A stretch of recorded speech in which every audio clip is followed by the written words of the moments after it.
já pensou em ter a tua residência na Europa e ter a liberdade de viajar por lugares incríveis como esse aqui?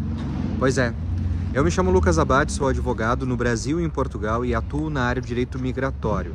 Estou aqui para conversar contigo hoje nesse vídeo diretamente de Pamplona, na Espanha, para conversar contigo sobre as formas de tu conseguir a tua residência em Portugal, tá bem?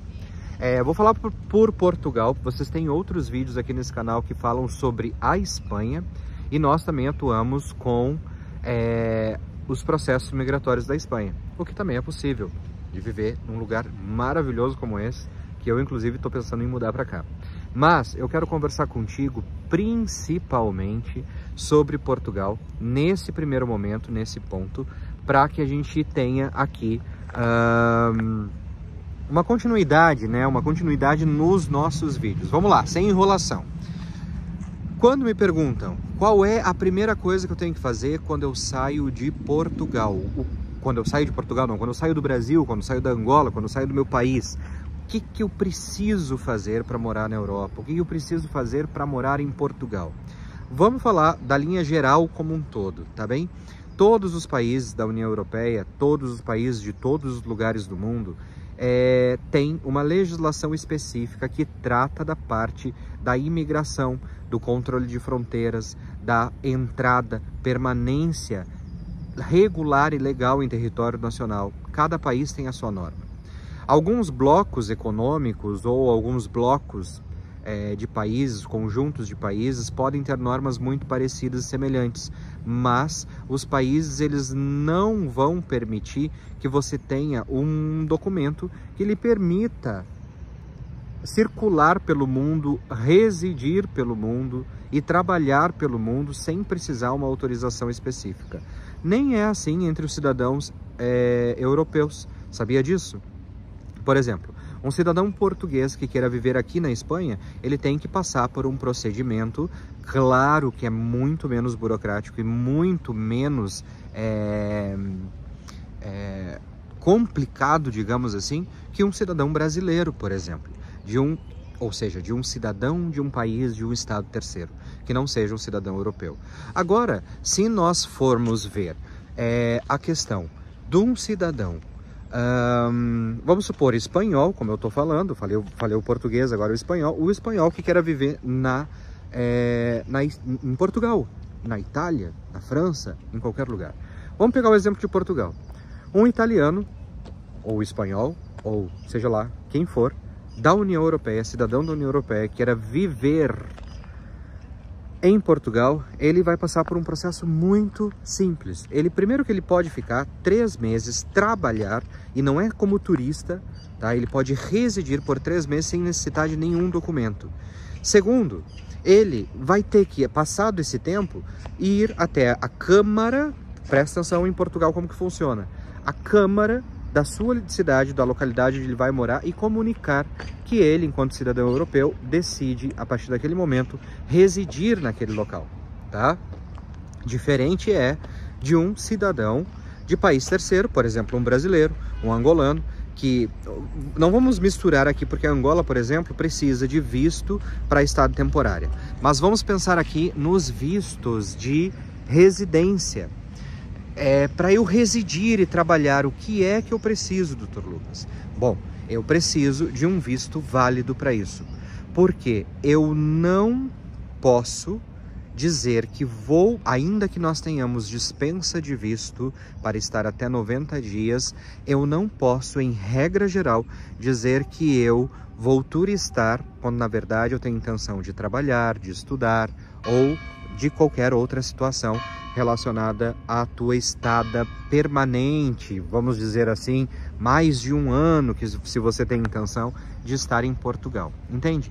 Diferente como eu estava explicando para vocês, do cidadão espanhol, de um cidadão italiano, de um cidadão francês que queira viver em Portugal. Ele só tem que ir na Câmara, que é a prefeitura daquela cidade onde ele vai morar, e comunicar. Vai ser emitido um recibo, um certificado, um documento chamado certificado de residência desse cidadão da União Europeia com validade de 5 anos, enquanto para os demais cidadãos de países terceiros ao nosso exemplo aqui, o brasileiro, ele vai ter um título de residência depois de cumprido todos os requisitos, entrada legal em Portugal através de visto regular, depois do preenchimento dos requisitos de acordo com o processo de autorização de residência que ele está solicitando, ele vai receber um título de residência com validade inicial de 2 anos e depois na renovação com validades que vão ser prorrogadas por mais 3 anos, outras de 3 anos. Mas 5 anos já pode pedir a nacionalidade? Pode. Bem como sempre perguntam. Pode pedir a nacionalidade? Pode pedir. Agora, significa que esse processo é automático? Esse processo não é automático, tem que fazer a solicitação. Mas eu não vou misturar muitos assuntos aqui, porque esse vídeo é mesmo para aquelas pessoas que ainda não sabem como fazer. Basicamente é isso, tá? O que você precisa? O que eu sempre falo, primeiro um bom planejamento para poder identificar dentre os mais de 40... Não, vem cá, são 40 motivos para tu solicitar visto em Portugal. Então tu não vem com essa historinha que é mais fácil ir como turista, porque isso já não cola mais, meu amigo, tá? Mudou muito o processo de imigração, mudou muito a legislação de imigração, mudaram muito os procedimentos sobre o controle de imigração em Portugal, principalmente no último ano. Então, essa história já não cola mais, ela é mesmo furada. Não caminhem por esse caminho cheio de pedras, cheio de curvas, tortuoso, demorado, porque isso não vai ajudar vocês no processo. Planejem-se, são mais de 40 motivos para solicitar visto. Eu vou falar e relacionar aqui alguns deles, tá bem? Vamos ao primeiro, que é o mais comum.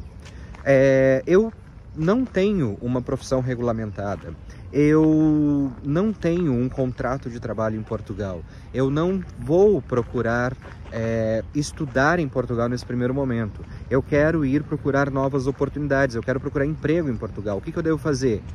Olha, existe um visto específico que é o visto para procura de trabalho. Olha, me deu frio aqui, deixa eu colocar... Eita, a manta um pouquinho. Ó, então é o visto para procura de trabalho, tá bem?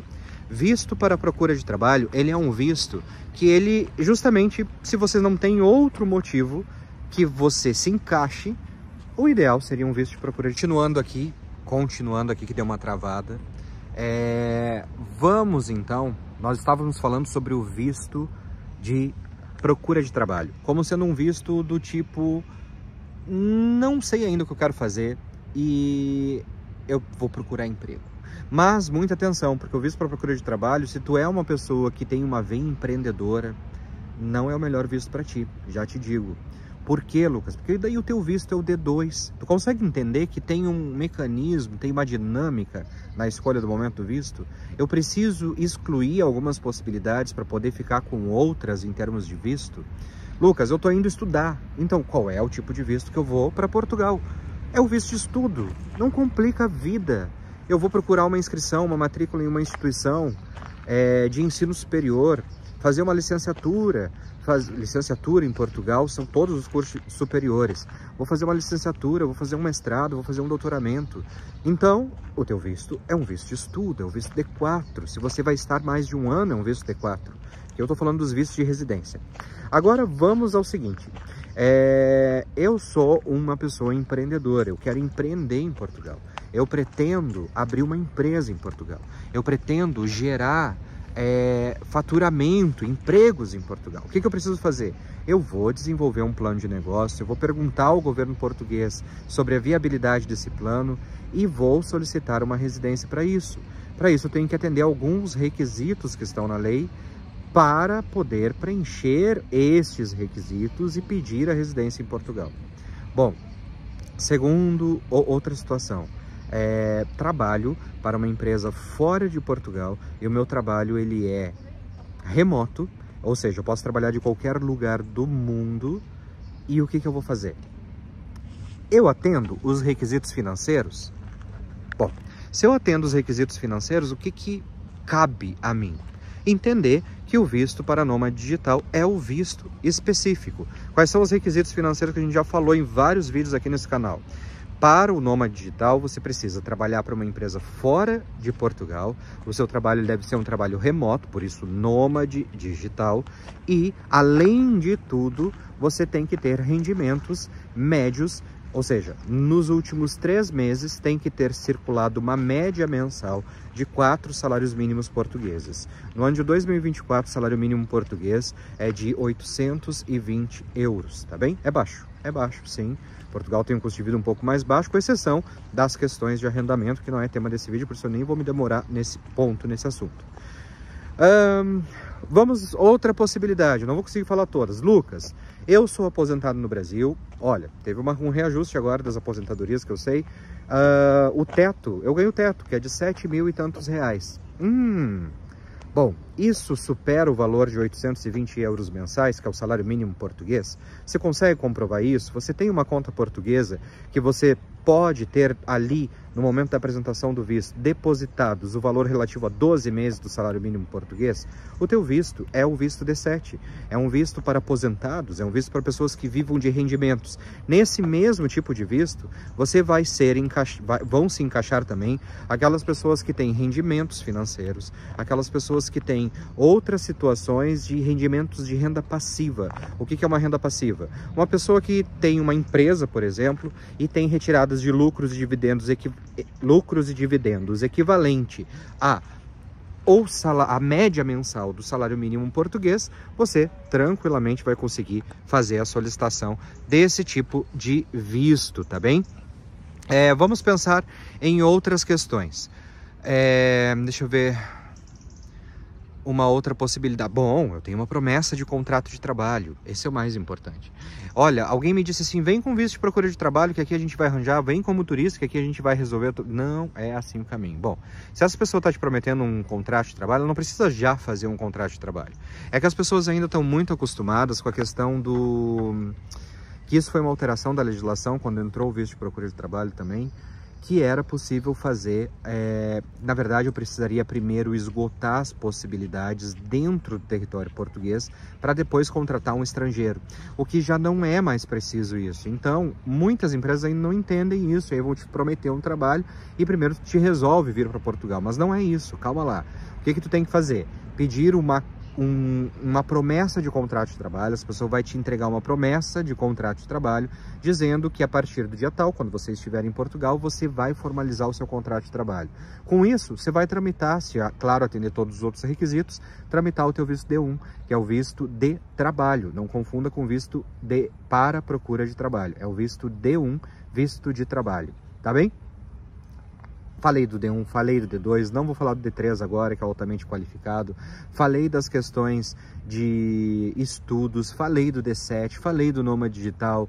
Bom, Lucas, qual é o tipo de visto que eu tenho que solicitar para o meu filho? Eu estou indo com visto D1, visto D2, visto D3, visto D4, visto D7, visto de nômade digital. Qual é o visto que eu vou levar minha família? É o visto de acompanhamento. Lembrando que o visto para procura de trabalho não permite o acompanhamento. Falei agrupamento, corrija aqui. Não permite o acompanhamento familiar. Então, espero que esse vídeo tenha resolvido algumas questões tuas, espero que esse vídeo tenha te ajudado a pensar algumas possibilidades. Não esquece de deixar comentário aqui, não te esquece de te inscrever nesse canal. Obrigado por ter ficado até aqui e por favor me deixa uma mensagem para eu saber que tu ficou até o finalzinho desse vídeo. Isso me dá mais vontade de voltar aqui e fazer. E me diz se esse formato, pessoal que ficou todo o vídeo, se esse formato de trazer novos lugares para vocês, de apresentar também, né, não só eu falando, estimula vocês mais e mais a consumirem esse tipo de conteúdo. Fiquem com Deus, até o próximo vídeo e vamos nos falando. Tchau, tchau.